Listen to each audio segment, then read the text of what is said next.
So it's about 10 o'clock on a Saturday, March 16th, and I have just put Piper in a medicated 18-gallon Rubbermaid tote. She is experiencing a ulcer-like red mark on her tummy, and it just came out of nowhere. So I'm glad that I saw it, and I have sought the advice of others, and I've gone ahead and moved her, and she is currently in Conoplex and a half dose of methylene blue and 0.2% salinity, which I plan to increase tomorrow to 0.3%. So she seems pretty active. She's still eating. I did also feed her Metroplex in a brine mix this evening. She did appear to eat it all. I mixed it with C-Chem Focus so that it would bind to the food better. And I also mixed Garlic Guard and then a little bit of tank water and stirred it up. So she seems pretty active. I'm definitely hopeful. She's a really awesome fish, so I hope that she responds to the medication. I've also treated the area with peroxide. So I held her gills underwater and I turned her upside down so that I could expose her belly to air, and I used a Q-tip to dab peroxide on the area, which is like right here on her. And I left it exposed to air for about 20 seconds, and then I went ahead and dropped her in. So we're just gonna continue to do that twice a day, and I'm gonna keep her in her Conoplex and possibly pull her out for a Paragard dip. I'm not quite sure. I'm just gonna take it a day at a time because it's not crazy right now. I'm just worried. So we're just gonna take it one day at a time. It is what it is. We're gonna do all we can, no regrets, and I will keep you posted. Get down closer.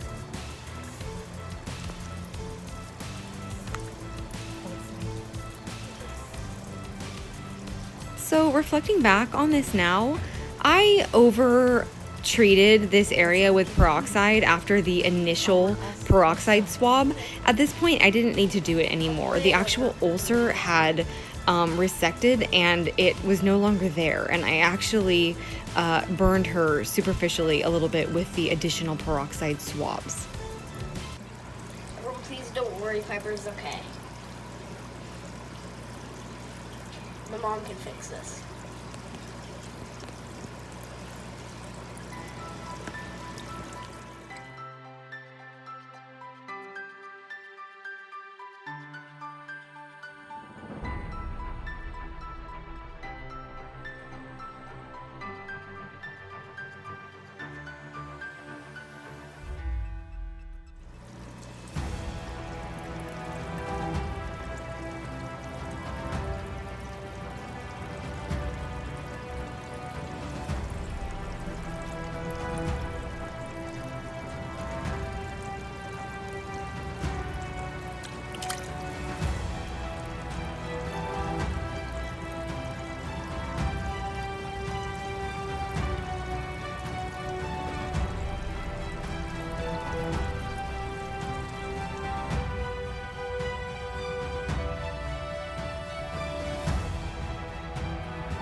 At this point, the ulcer had completely healed. Piper was acting completely normal. She regained buoyancy. She was swimming around. She was responsive when I came in the room. She was eating. I was feeding her very little, just because I wanted her body to focus on healing, and I worried if I overfed her, her body would be bogged down with digesting instead of healing. So when I saw this bubble, I was sure she had dropsy. I'm like, all right, great. It's an internal infection. It's over. She's gonna pine cone and have dropsy. later, after, some rational thinking, I kind of came to the conclusion, and with the days preceding when her tail scales didn't pine cone, I thought, maybe I oversalted her with aquarium salt, and she dehydrated, and her body expelled some fluid. So I'm thinking, maybe it's a few pockets of slime coat, or she was dehydrated and her body forced out the fluid. So I just kind of kept monitoring it. I wasn't sure. As you can see right here, her tail scales are like any other fish, and they did not pine cone. So, even on a Pearlscale with this body shape, you can see when they're pine coning by the scales on their tail, and she wasn't. So I was really confused. I was hopeful that it was just something that could possibly be that I oversalted her and her body pushed out some extra fluid. So I just continued to monitor her and wait. In the 2 weeks that I had her out of the tank, I realized a few things and I changed a few things. I ended up taking off the 2 AquaClear 70 hang-on back filters on my 75 gallon that Piper lives in. I felt like it was just too much flow. As these fish are getting bigger, especially Piper, there's 3 Ranchus in that tank as well. But with Piper, I just feel like she's getting larger, and I think the flow is just pushing her around more. So I ended up replacing the AquaClear 70s with 2 more 75 gallon sponge filters with a total of 4. As I had mentioned before, I was also feeding her less and fasting her. And I realized, this fish, I've had her for 8 months. And when I got her, she was the size of maybe a silver dollar. And at this point, she's between a baseball and a softball. And I'm still feeding her like I'm growing out a fry. And I noticed that when I fed her meaty foods like live bloodworms, that even in this tote, she would bottom sit again for about 12 hours until the food had digested. So I have changed the way that I am feeding Piper going forward.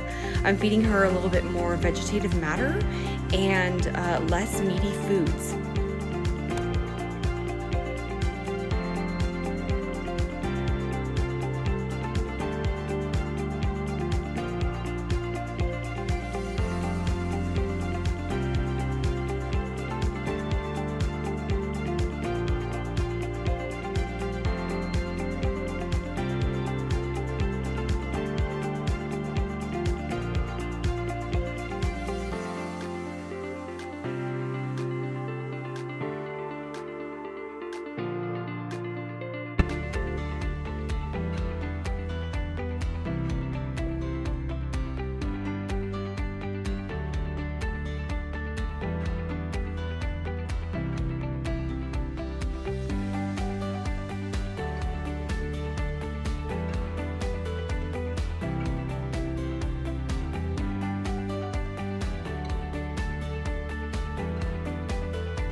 It's hard to believe, but Piper is actually the quickest and most efficient eater. So I've started pulling her for feeding so she doesn't overeat. So I just really quickly want to do kind of a recap on what I'm, thinking back now to the situation, what I would have done differently. I over-medicated. I underestimated my fish's ability to heal itself. I acted too quickly, throwing antibiotics at a fish that, if I had just waited 48 hours, I would have seen, lay 1,000 eggs and realized that my fish doesn't have a bacterial infection. She was impacted with eggs, probably. So I fed this fish antibiotics when I shouldn't have. That can, over-medicating a fish can lead to something like dropsy.